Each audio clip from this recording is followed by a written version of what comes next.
বনলতা সেন, কবি জীবনানন্দ দাশ।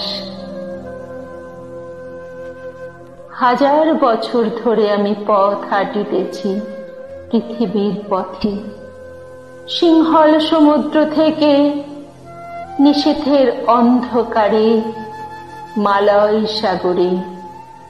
অনেক ঘুরেছি আমি, বিম্বিসার অশোকের ধূসর জগতে, সেখানে ছিলাম আমি।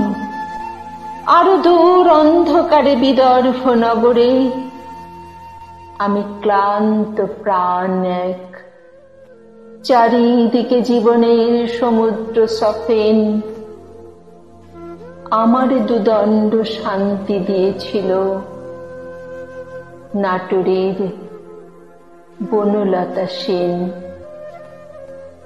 চুলতার কবেকার অন্ধকার বিদেশার নিশা, মুখ তার শ্রাবস্তির কারুকার্য, অতি দূর সমুদ্রের পর হাল ভেঙে যে নাবিক হারায়েছে দিশা।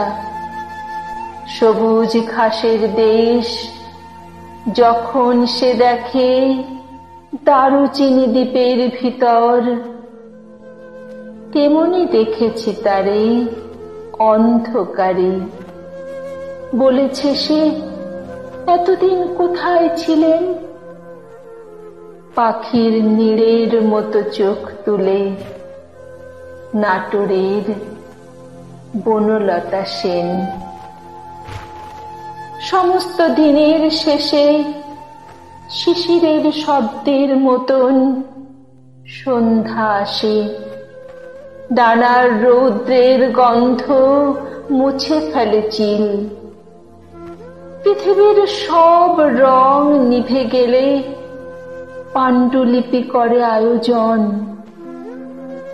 তখন গল্পের তরে জোনাকির রঙে ঝিলমিল, সব পাখি ঘরে আসে, সব নদী ফুরায় জীবনের সব লেনদেন।